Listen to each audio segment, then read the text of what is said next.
blackout. May kita na sa inyo blackout tool na pinadrado namin. Tapos tsaka iipit sa forma. Tapos pag baklas ng forma, may iwan na siyang butas. Tapos tanggalin mo na lang yung kukulamber na may bintana ka na.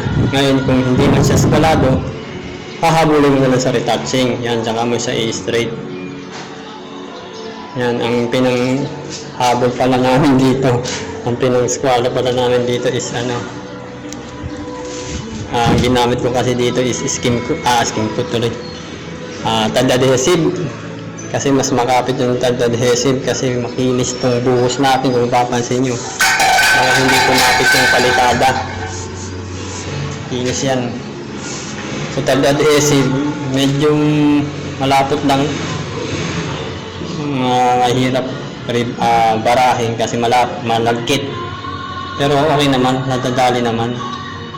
Nadadali na ng mga manggagawa ko. Tapos ready na siya for pintura. Mas matipid ng konti kasi hindi ka na nagpalitada. Retouching lang. Ang matrabahong part lang na nakikita ko dito is yung mga retouching nga pag-aalis ng rebaba. Lalo na pag napakapal ng ganon, titik-tikin mo yan para numipis. Abulin, minsan ginagrinder na namin para madaling alisin yung rebaba.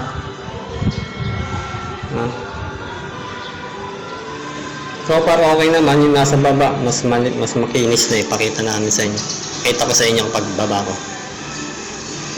So ayan.